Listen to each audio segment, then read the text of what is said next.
من يهده الله فلا مضل له ومن يضلل فلا هادي له أشهد أن لا إله إلا الله وحده لا شريك له وأشهد أن محمدا عبده ورسوله الذي لا نبي بعده رب اشرح لي صدري ويسر لي أمري واحلل عقدة من لساني يفقهوا قولي اللهم إنا نسألك علما نافعا ورزقا taqabbala. Ikhwafillah rahimani wa rahimakumullah, Bapak Ibu semua yang dimuliakan oleh Allah, di malam kali ini kita melanjutkan kembali bahasan tafsir Al-Quran. Di pertemuan sebelumnya alhamdulillah kita sudah menuntaskan tafsir surat Al-Mutaffifin. Di malam kali ini kita akan membaca bersama-sama hadirin surat Al-Infitor ayat ke-1 sampai ke-12. Nah, insyaallah sisanya nanti di pertemuan yang akan datang hadirin. Seperti biasa kita tilawah dahulu bersama-sama di ayat pertama sampai ayat ke-12. Semoga setiap hurufnya jadi keberkahan pahala untuk kita semua insyaallah hadirin. A'udzu billahi minasy syaithanir rajim.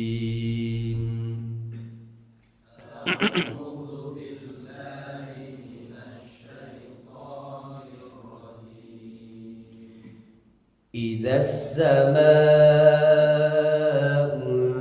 انفطرت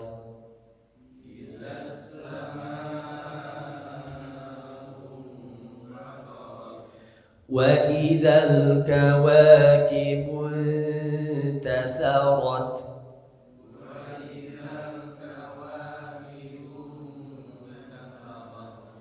وإذا البحار فجرت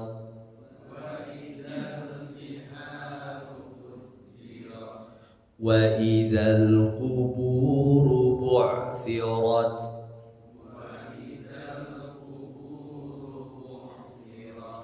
علمت نفس ما قدمت وأخرت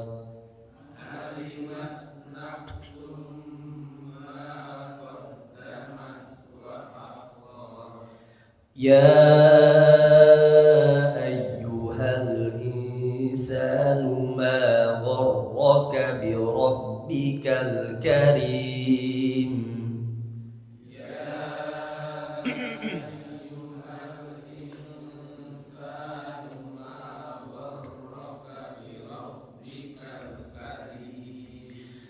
الذي خلقك فسواك فعدلك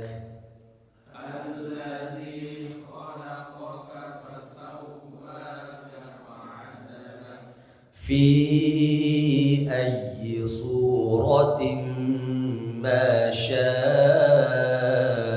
ركبك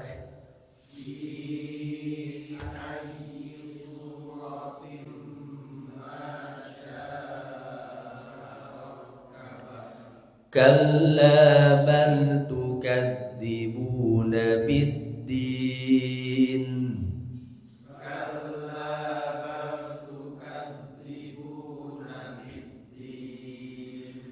وإن عليكم لحافظين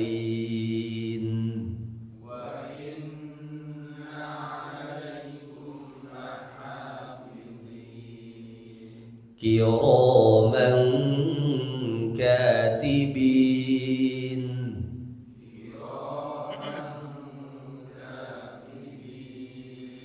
يعلمون ما تفعلون.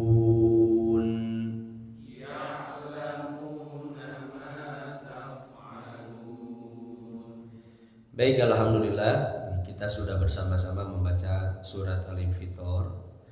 Ada beberapa catatan hadirin Bapak Ibu semua, ini cara membaca surat Al-Infitor. Ini saya mengulang kembali ketika pengucapan huruf ta sukun ya. Cara membacanya infatorat, fatorat, fatorat, intatharat. Nah, nafasnya alirkan. Intatharat, fujirat ya, karena huruf ta itu termasuk huruf hamas ya.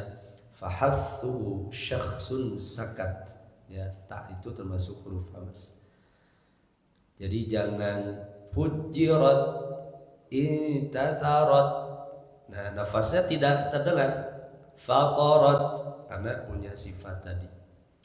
Kemudian hadirin, ketika membaca alladzi khalaqaka fasawwaka fa'adalak, hati-hati cara membaca khalaqaka itu ikhtilas. Jadi memang hadirin cara pembacaan setiap huruf itu harus seimbang.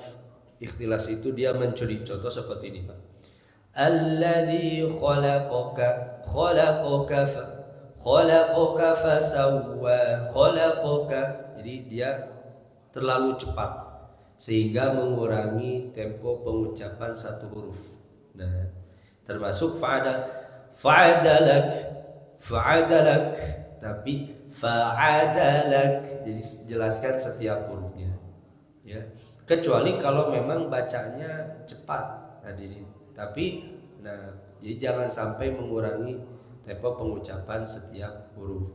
Kemudian cara mengucapkan inna alaikum lahafidhin. Nah, ini kita coba ulang dulu yang tadi hadirin. Alladzi khalaqaka, silakan. Fasawwaka fa'adalak. Alladzi khalaqaka fasawwaka fa'adalak.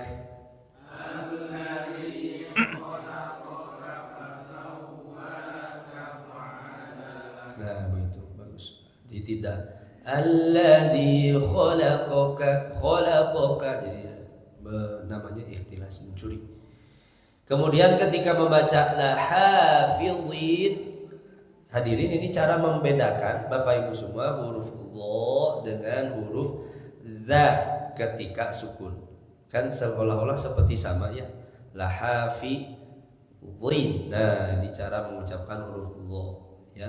Jadi ketika kasrah, makhraj huruf dha dengan dza itu sama.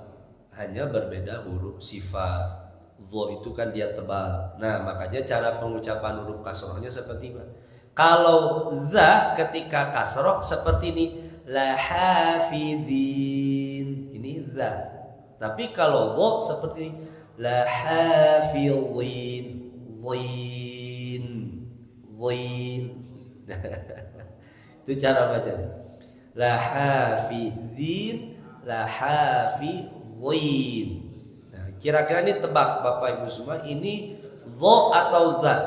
La hafidhin. Dha. Kalau ini dha atau dza? La hafidhin. Nah, itu bedanya huruf dha dengan dza ketika kasroh ya.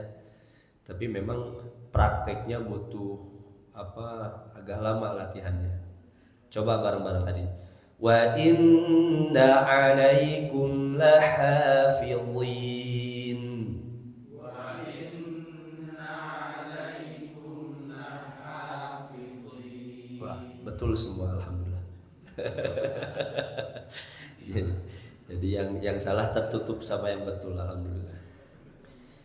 Baik hadirin Bapak Ibu semua, di surat Al-Infitor dinamakan Al-Infitor itu karena menceritakan tentang hari kiamat seperti Al-Insyiqaq.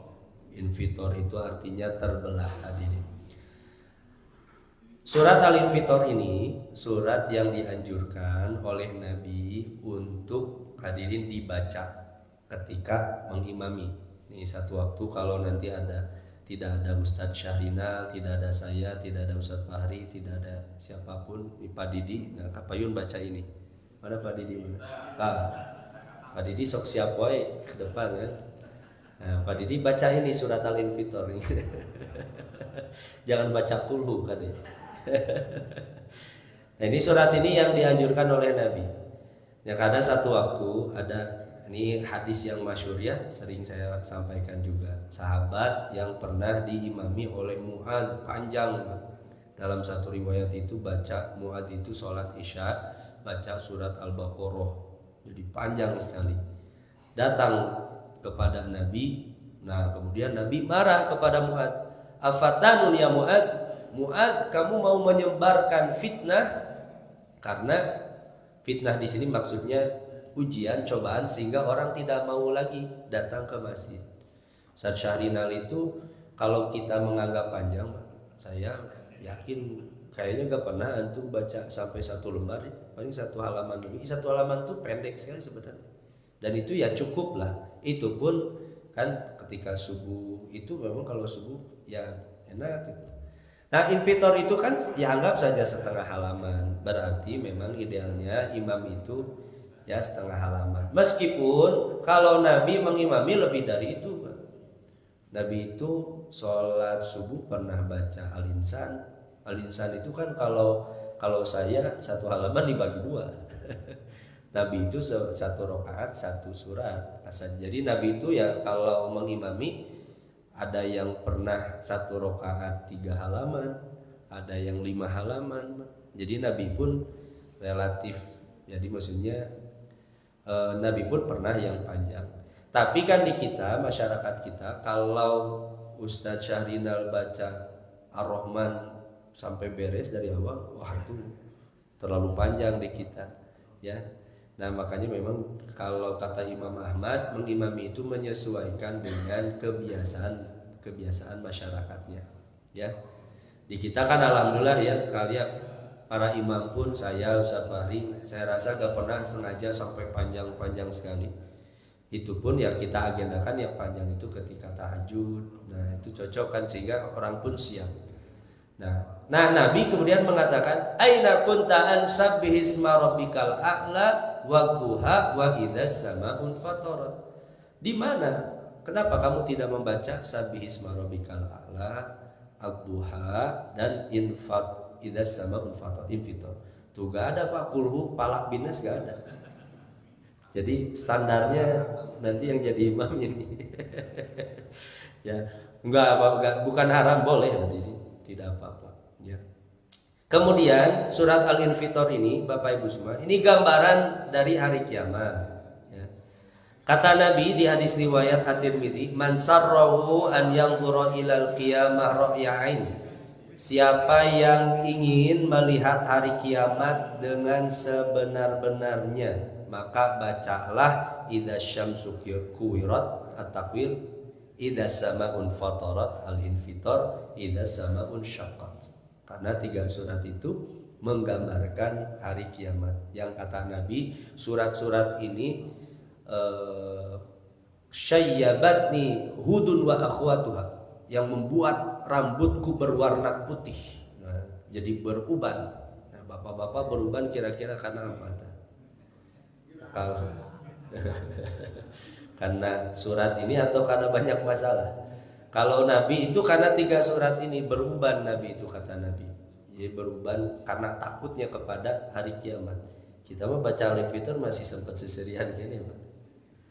Nah, apa surat Al-Infitor itu? Pertama, ayat pertama sampai ayat keempat Allah gambarkan bagaimana keadaan terjadinya hari kiamat, hadirin. Idzas samaa'u fatarat, apabila langit terbelah, ya. Ini penjelasan kata Syekh Tontowi, satakunu alaihi sama inda iqtirabi qiyamis sa'a. Ketika sudah dekat terjadi hari kiamat, maka langit itu akan terbelah, hadirin. Ini yang pertama. Yang kedua, nah, langit terbelah, kemudian bintang-bintang berserakan. Wa idzal kawakibu intatharat, apabila bintang-bintang jatuh berserakan. Intatharat itu kata para ulama, Bapak Ibu semua kalau punya benda dilemparkan, hadirin, ya, kemana-mana. Misalnya pasir dilemparkan kemana-mana, nah itu intatharat. Nanti bintang itu akan seperti itu semua. Benda-benda langit yang setiap hari kita lihat diam di tempatnya, ketika terjadi hari kiamat semua dilemparkan oleh Allah. Itu intatharat hadirin.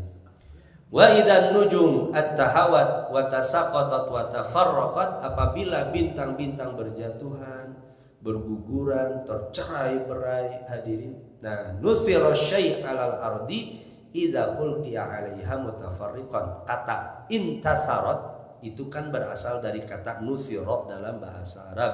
Nusira itu tadi kalau kita melemparkan sesuatu ke tanah dengan keras sampai bercerai-berai, makanan, pasir, tanah, kerikil kita lemparkan, itu namanya intatharat.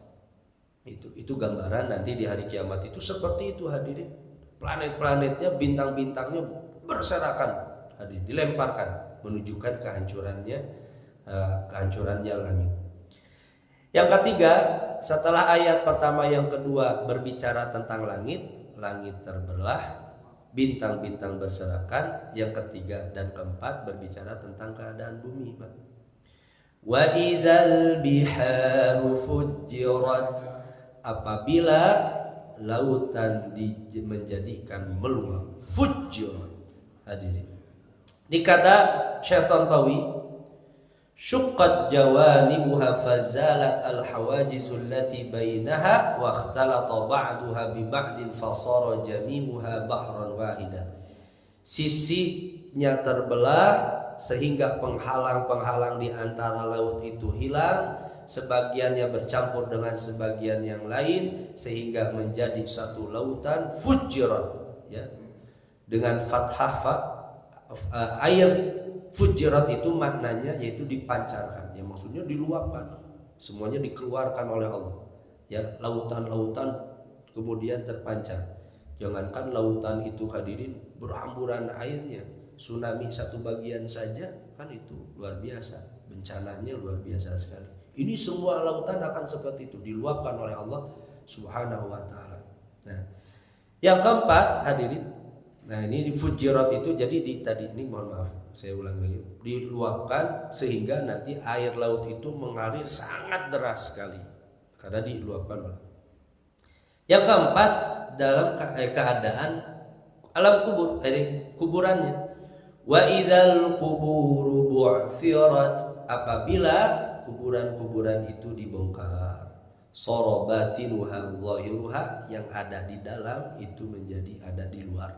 Ini seperti ayat-ayat yang pernah kita bahas, kalau berbicara bahwa nanti alam kubur itu dibongkar, dibuka, itu tafsirannya termasuk hadirin jasad-jasadnya, termasuk isi-isi perut buminya. Jadi seperti yang pernah saya sampaikan, ya, emas, perak, hadirin, perhiasannya, minyak dibuka oleh Allah Subhanahu wa taala, dibongkar oleh Allah. Nah, kata ba'tsara fulan mata'ahu idza farraqa wa baddadahu wa qalaba ba'dahu ba'dan. Ini kata bu'tsirat itu secara bahasa hadirin itu apabila seorang mencerai-beraikannya, menyebarkannya, membolak-balikan sebagian dari sebagian yang lain. Ya tadi isinya semuanya pokoknya dikeluarkan oleh Allah Subhanahu wa taala. Nah, hadirin Bapak Ibu semua,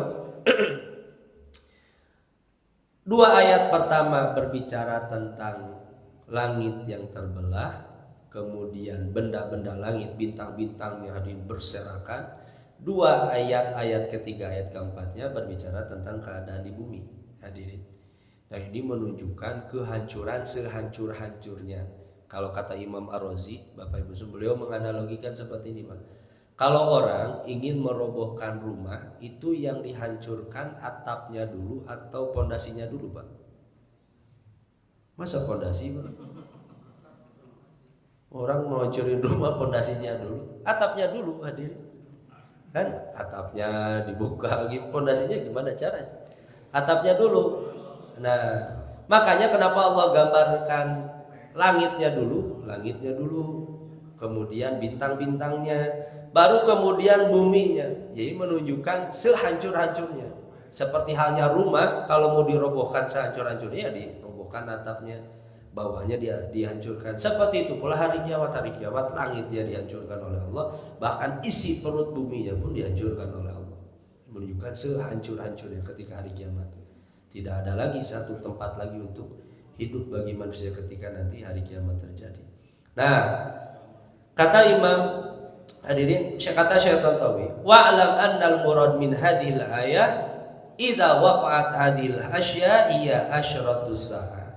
Apabila telah terjadi yang 4 ayat ini, itu adalah tanda-tanda hari kiamat. Faunalika yahsulul hasyru wan nasyru, maka terjadilah nanti mulai hari kita semua dikumpulkan oleh Allah. Ingat hadirin Bapak Ibu semua, ini sesibuk-sibuknya kita di dunia, ingat hari ini nanti kita akan dikumpulkan oleh Allah.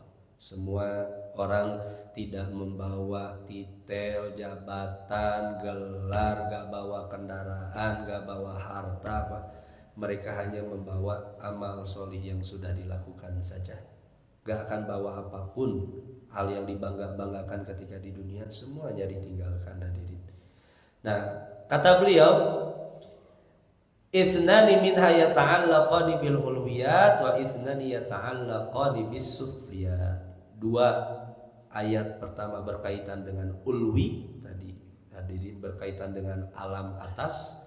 2 ayat selanjutnya, ayat ketiga keempatnya berkaitan dengan alam bawah. Ini hebatnya para ulama tafsir, Pak. Para ulama tafsir itu mereka bisa membaca ayat-ayat yang mungkin kita belum tergambarkan. Kalau kita kan baca Al-Infitor berapa kali mungkin hadirin, tapi lewat saja. Tapi oleh para ulama tafsir itu ayat-ayat yang seolah-olah tidak berkaitan satu sama lain bisa dikaitkan satu sama lain. Ini hikmah yang Allah berikan kepada orang yang Allah kehendaki, yang mungkin itu tidak diberikan kepada orang-orang awam. Saya menyampaikan ini pun kan hanya karena baca saja, Pak. Baca tafsir para ulama sehingga tahu. Saya sebelumnya gak tahu apa kaitannya 2 ayat pertama dengan 2 ayat yang kedua.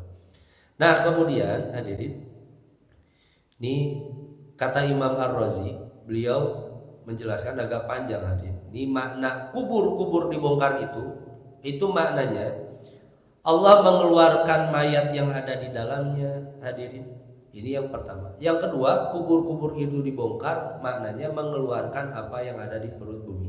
Ini tadi yang saya sampaikan ya. Emas, perak dikeluarkan oleh Allah. Yang orang-orang hari ini mencari-cari emas dan perak itu nanti dikeluarkan oleh Allah Subhanahu wa taala.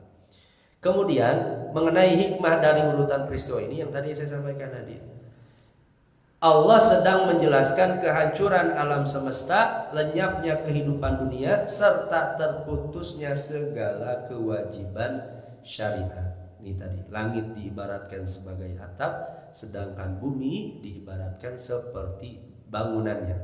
Maka siapa yang hendak merobohkan sebuah bangunan, maka ia pasti akan merobohkan atapnya terlebih dahulu. Makanya Allah mengawali ayatnya itu tidak bumi dulu, tapi langit dulu. Idzas samaun fatarat, melalui langit dulu. Kemudian hadirin, saya singkat saja ya. Ayat kelima. Nah, Bapak Ibu Saudara, kalau 4 hal itu sudah terjadi, langit sudah terbelah, bintang-bintang sudah berserakan, hadirin, kubur-kuburan kemudian sudah dikeluarkan isi perut bumi itu ya. Kalau sudah terjadi yang 4 hal itu, nah, alimat nafsum ma qaddamat wa akharat, maka setiap jiwa akan mengetahui apa yang telah ia kerjakan dan apa yang telah ia lalaikan. Ayat yang kelima ini hadirin, apa maknanya? Allah memberi pesan kepada kita semua, nanti akan ada satu waktu, satu masa, orang itu kemudian akan mengingat apapun yang telah mereka kerjakan dan apapun yang telah mereka lalaikan. Qaddamat di sini hadirin, ini sebagai ancaman Bapak Ibu semua. Mereka akan sadar dosa-dosa yang pernah dilakukan dan amal-amal solih yang dilalaikan, yang ditinggalkan hadirin. Mereka akan sadar sekali. Nah, makanya ayat yang kelima itu maksudnya adalah az-zajaru 'anil ma'siyah wa targhibu fit tha'ah. Mencegah kita agar semua tidak berbuat dosa Jadi bukan sebatas mata informasi, Pak. Hadirin Bapak Ibu semua, Allah memberitahu langit terbelah, bintang berserakan, isi perut bumi akan dikeluarkan, lautan akan diluapkan. Bukan sekadar informasi, hadirin. Tapi justru Allah itu ingin mengingatkan kepada kita. Kalau kita baca surat Al-Infitor, ingat mana dosa, jangan sampai berbuat dosa, berhenti dari dosa itu. Mana amal solih yang belum kita kerjakan, kerjakan amal solih itu. Sebelum satu waktu nanti kita akan mengingat semua apa yang sudah kita lakukan dari dosa-dosa, dan kita mengingat semua apapun yang telah kita lalaikan dari perintah-perintah Allah. Nah, ini kata Imam Ar-Razi, beliau mengatakan, ya'lamu kullu ahadin fi hadzal yaum ma qaddama falam yuqassir fihi wa ma akhara faqassara fihi. Setiap orang nanti, hadirin, akan mengingat pada hari tersebut apapun yang ia lakukan, falam yuqassir fihi, dan dia tidak akan mampu, hadirin, ya memperbaikinya, Pak. Ya. Kalau sudah nanti terjadi hari itu, kita hanya penyesalan saja, hadirin. Gak akan bisa memperbaikinya. Kita tidak bisa mengulang waktu lagi, udah habis waktu kita kalau sudah terjadi hari kiamat. Kalau makna yang lain, ini kata Syekh Tontowi, makna alimat nafsu ma qaddamat wa akharat itu, ini alimat di sini maknanya al ilmu at-tafsili. Wa dzalika inda nashri suhuf. Ilmu di sini, hadirin, ilmu secara terperinci. Kan nanti Bapak Ibu semua, orang itu akan mengetahui dia selamat atau tidaknya, celaka atau tidaknya, itu jangan menunggu hari kiamat, ketika di alam kubur pun udah tahu, Pak. Jadi Bapak Ibu semua, detik pertama kita meninggal itu sudah terlihat, hadirin, kebaikan kita, dan maksudnya amal kita baik atau buruk itu sudah terlihat. Dari mana? Dari malaikat yang menjemput. Itu kan berbeda. Malaikat yang menjemput orang yang beriman dengan orang yang bermaksiat itu berbeda perlakuannya. Kemudian ketika ruh kita nanti diangkat ke langit, itu berbeda, hadirin. Antara orang yang kafir dengan orang beriman berbeda. Kan orang kafir itu nanti di langit yang ketujuh ditolak ruhnya, di hadis riwayat Ahmad. Mereka akan dikembalikan lagi.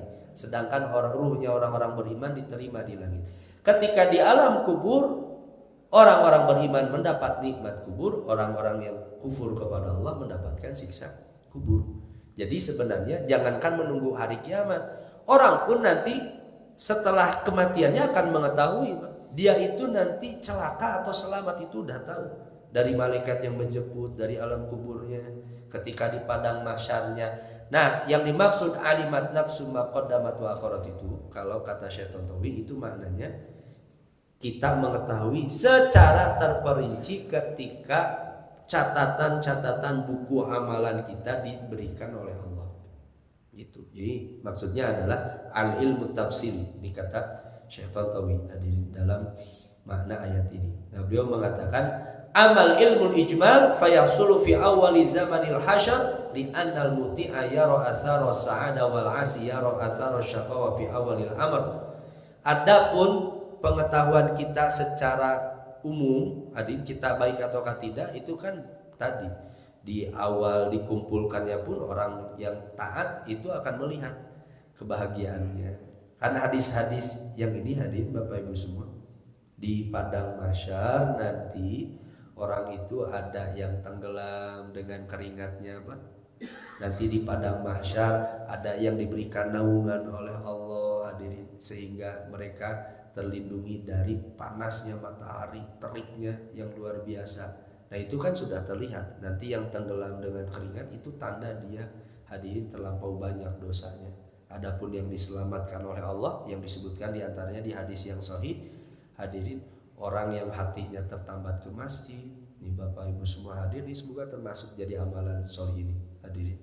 Hatinya yang tertambat ke masjid akan diberikan naungan oleh Allah, itu anak muda yang beribadah, hadirin, ya, yang beribadah kepada Allah. Kemudian orang yang bersedekah bersembunyi-sembunyi, hadirin. Nah, itu diantara amal-amalnya.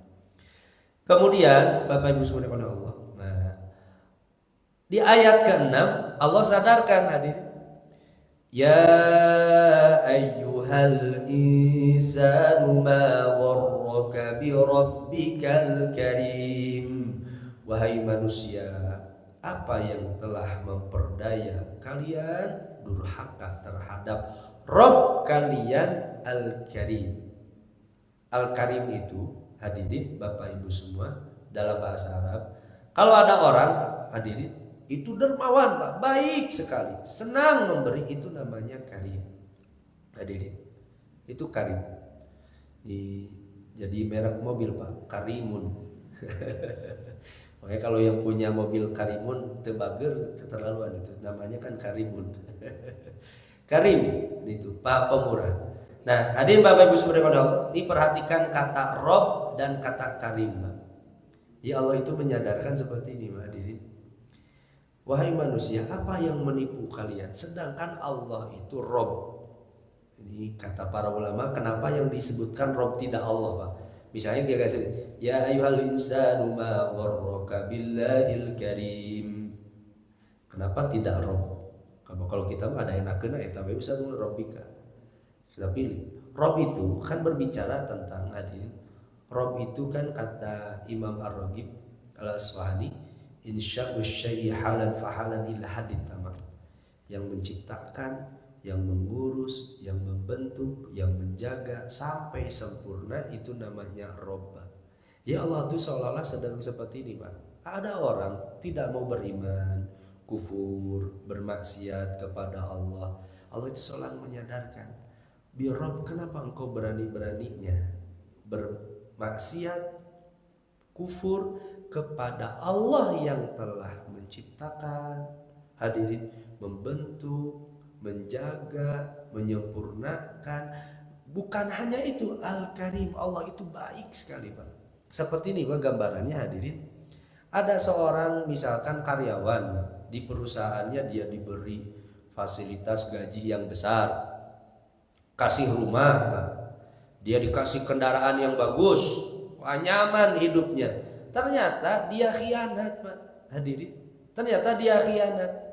Kan kita pasti mengatakan itu karyawan yang bodoh sekali, Pak.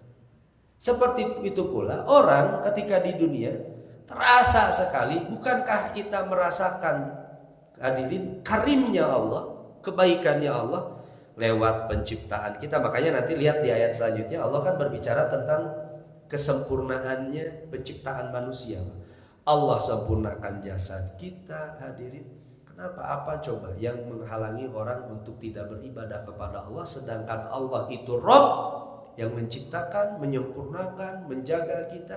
Allah itu Karim, hadirin. Nah, kalau kata Imam Ar-Razi, hadirin, Allah itu menyadarkan seperti ini. Jadi ketika berbicara dengan orang-orang kafir, Allah itu Karim, Pak. Allah itu jadi seolah-olah Allah itu tidak akan mungkin memutuskan nikmat bahkan kepada orang kafir, karena Allah itu Karim. Kan kalau saya tanya, Pak, Bapak Ibu semua, orang-orang yang kufur kepada Allah itu masih diberi nikmat tidak, Pak? Masih dikasih rezeki, Pak. Kasih makan mereka meskipun mereka gak sholat, karena Allah itu Karim. Jadi seolah-olah Allah itu gini, Pak, kata-kata Imam Ar-Razi, Allah itu gak akan mungkin memutus nikmat meskipun mereka kafir. Tapi karena Allah itu Karim, hadirin, Allah pun tidak akan mungkin menzalimi hamba-hambanya. Ada orang, Pak, dia beriman, yang ini maksiat, kemudian dua-duanya masuk surga, gak akan mungkin Allah nanti menzalimi orang yang beriman. Atau misalnya ada orang ketika di dunia dia terzalimi, hadirin, ya, misalnya dia dikhianati oleh saudaranya atau diambil haknya oleh saudaranya, gak akan mungkin juga Allah kemudian memasukkan dua-duanya ke dalam surga, gak akan mungkin. Allah itu maha baik, maka Allah pun maha bijaksana dan Allah akan maha mengadili. Dan kebaikan-kebaikan itu semua, hadirin, Allah meminta orang-orang itu untuk beribadah kepada Allah, kan hakikatnya bukan untuk Allah, karena Allah itu sudah maha sempurna. Justru kebaikan itu kembali lagi kepada manusia itu sendiri. Itu Allah ingin menyadarkan dengan kata bi rabbikal karim. Hadirin, Allah itu maha baik. Jadi seolah-olah Allah itu gak mau memutus kenikmatan kepada orang kufur pun sekalipun gak akan mau. Tapi nanti, di hari kiamat Allah akan membalas sesuai dengan amalnya masing-masing. Baikan dibalas dengan kebaikan, keburukan dibalas dengan keburukan. Nah, Hadirin Bapak Ibu semua dimuliakan Allah, ini saya singkat saja. Ini agak panjang penjelasan Imam Ar-Razi. Hadirin, ini saya lewat saja. Ini berhubung hanya 5 menit lagi ya. Yang ketujuh, nah, apa kebaikan Allah itu? Makanya tadi kaitan Rob itu dengan ini hadirin. Alladzi khalaqaka fasawwaka fa'adalak. Allah yang telah menciptakan dirimu. Allah yang telah sawa itu sempurna. Fa'adalak seimbang. Allah yang pertama kali menciptakan kita, Allah yang menyempurnakan bentuk penciptaan kita, dan Allah yang menyeimbangkan. Hadirin Bapak Ibu semua, cari di dunia ini satu makhluk Pak yang paling sempurna daripada lebih dari manusia, Pak, gak akan ada Pak. Baik malaikat atau jin sekalipun, manusia itu makhluk yang paling sempurna, paling dimuliakan oleh Allah Subhanahu wa taala. Bentuknya Bapak Ibu semua, dan itu sudah terbukti oleh para ahli. Ini saya ambil perkataan Syekh Tontowi. Beliau mengatakan banyak karya-karya ilmiah, penemuan-penemuan ilmuwan modern hari ini membahas tentang kesempurnaan struktur organik manusia, ketelitiannya, ketepatannya, kekokohannya, kesempurnaan sistem tubuh, otot, kulit, peredaran darah, tulang, pernapasan, reproduksi, saraf, bahkan salah satu bagian dari telinga manusia, telinga tengah saja, merupakan rangkaian sekitar 4.000 komponen kecil yang sangat halus dan kompleks. Untuk telinga saja Pak. Yang ibu-ibu sekali-kali buat telinga di rumah, pakai terigu, pakai aci sekali, apapun lah hadirin, bentuk seperti telinga kita hadirin. Meskipun orang hari ini membuat robot, membuat manusia, ya bentuk hadirin patungnya, gak akan ada yang sempurna seperti kita, bahkan sama hadirin. Nah, tersusun secara bertingkat dengan sistem yang sangat presisi, ukuran dan bentuk luar biasa sekali Pak. Lihat telinga kita. Coba bayangkan kalau setiap telinga manusia itu hadirin ukurannya semua berbeda-beda Pak. Atau seperti yang pernah saya sampaikan, andaikan organ tubuh manusia itu setiap manusia beda-beda, kayaknya dokter itu gak akan ada yang mau jadi dokter Pak. Kalau orang jantungnya berbeda-beda tempatnya, kan sama hadirin. Jantung di mana ya, paru ada di mana, sama semua itu luar biasa. Gigi ini diatur luar biasa oleh Allah Subhanahu wa taala. Ketika lahir setiap bayi karena belum butuh gigi, belum ditumbuhkan oleh Allah. Hadirin, gigi pun ada gigi seri, gigi taring, gigi geraham. Kan ini satu hal yang seharusnya manusia itu sadar. Makanya tadi ditanya oleh Allah, ya ayyuhal insanu ma gharraka bi rabbikal karim. Ya. Kenapa kalian kufur kepada Allah sedangkan Allah itu Rabb yang menciptakan, menyempurnakan, menjaga, karim, sangat baik sekali. Alladzi khalaqaka fasawwaka fa'adalak. Allah yang telah menciptakanmu, menyempurnakanmu, dan membuat dirimu seimbang. Hadirin, tuh, ini sempurnanya jasad kita kan. Ini dokter aja kan spesialisnya banyak sekali Pak dokter kan. Luar biasa. Di dokter coba dari spesialis kira-kira ada berapa Pak dokter? Spesialis dokter kira-kira cabangnya kan luar biasa. Begitu kompleksnya apa yang Allah ciptakan terhadap tubuh kita. Jangan berbicara tentang alam semesta hadirin, berbicara tentang tubuh kita saja, seperti apa sempurnanya Allah menciptakan kita. Nah, apa yang menghalangi orang kemudian tidak mau beriman, bersujud kepada Allah? Padahal Allah alladzi khalaqaka fasawwaka fa'adalak. Nah, fi ayyi suratin ma syaa rakabak, dalam bentuk apa saja yang Dia kehendaki Dia menyusun tubuhmu. Kalau Allah mau Pak, tubuh kita dibentuk seperti tubuh ikan, tubuh monyet, tubuh kambing, bisa Pak. Tapi manusia diberikan kemuliaan oleh Allah. Fi ayyi suratin ma syaa rakabak. Kemudian, nah ini kata sebagian ulama, beliau mengatakan, inna khalqal insan ala hadhihi surah al-jamilah as-sawiyah al-mu'tadilah al-kamilah asy-syakli wal wadhifah amrun yastahiqqut tadabbur at-tawil wa syukral amik. Sebagian ulama ini mengatakan dibentuk kita yang indah, seimbang, hadirin, proporsional, sempurna, ya, merupakan yang layak direnungi dalam waktu yang panjang. Sekali-kali hadirin Bapak Ibu semua, jangan mikir nikmat-nikmat yang lain, Pak. Nikmat yang ada dalam tubuh kita saja. Jadi coba renungkan secara mendalam sekali. Dan hal yang patut untuk disyukuri secara mendalam, serta adab yang luhur kepada Allah Subhanahu wa taala.